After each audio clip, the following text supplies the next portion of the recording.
സംസ്ഥാനത്ത് ഇന്ന് കനത്ത മഴയ്ക്ക് സാധ്യത. എന്താണ് വിദ്യാഭ്യാസ സ്ഥാപനങ്ങൾക്ക് അവധി പ്രഖ്യാപിച്ചോ ഇല്ലയോ, അതിൻ്റെ ഏറ്റവും പുതിയ അപ്ഡേഷനാണ് ഇന്നൊരു വീഡിയോ ഭാഗത്തെ.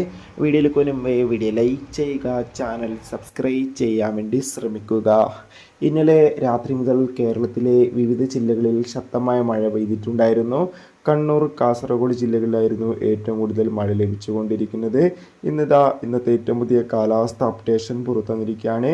കാലാവസ്ഥാ നിരീക്ഷണ കേന്ദ്രം അറിയിച്ചിട്ടുള്ളത് ഇനി വരുന്ന 5 ദിവസവും കേരളത്തിൽ ശക്തമായ ഒറ്റപ്പെട്ട മഴയ്ക്ക് സാധ്യതയുണ്ടെന്നാണ് റിപ്പോർട്ടുകൾ സൂചിപ്പിക്കുന്നത്.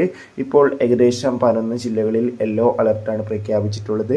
മഴയുടെ ശക്തി കൂടുന്തോറും യെല്ലോ ഉള്ളത് ഓറഞ്ച്, റെഡ് അലർട്ടായി മാറും. അതോടുകൂടി തന്നെ വരും മണിക്കൂറുകളിൽ കനത്ത മഴയ്ക്ക് സാധ്യതയുണ്ട്.